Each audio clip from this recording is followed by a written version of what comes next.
This is Bob. He is a bacteria. Bob has evolved to have antibiotic resistance. Antibiotic resistance is a consequence of evolution by natural selection. What does this mean exactly? The antibiotic action is an environmental pressure. Those bacteria, such as Bob, which have a mutation, will live on to reproduce. They will then pass their trait to their offspring, which will be a fully resistant generation.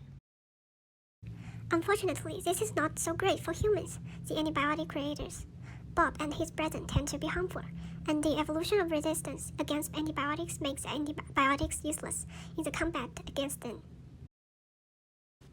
To slow evolution, we can reduce selective pressure by avoiding antibiotics when they are not useful, such as viral infections, or substituting other antibacterial strategies instead of chemical control.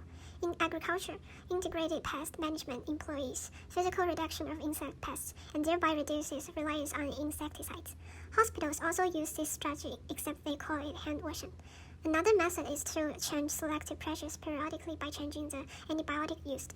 This alters the trajectory of evolution and can delay the day when full resistance to one antibiotic evolves.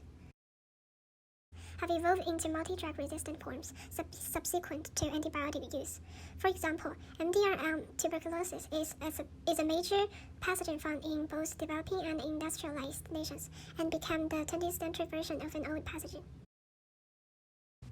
Bob, the bacteria, is a Staphylococcus aureus, or a golden staph. The evolution of his kind is a good example of how antibiotic resistance comes out.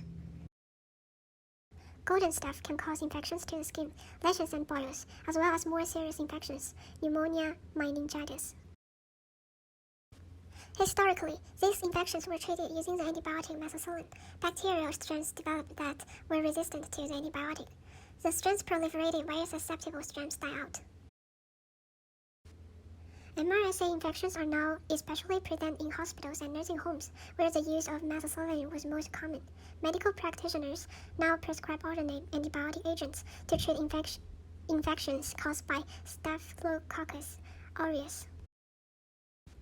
Antibiotics affect bulb but not viruses. If you take antibiotics for a viral infection like a cold or the flu, you will not kill the viruses, but you will introduce a selective pressure on bacteria in your body, inadvertently selecting for antibiotic-resistant bacteria.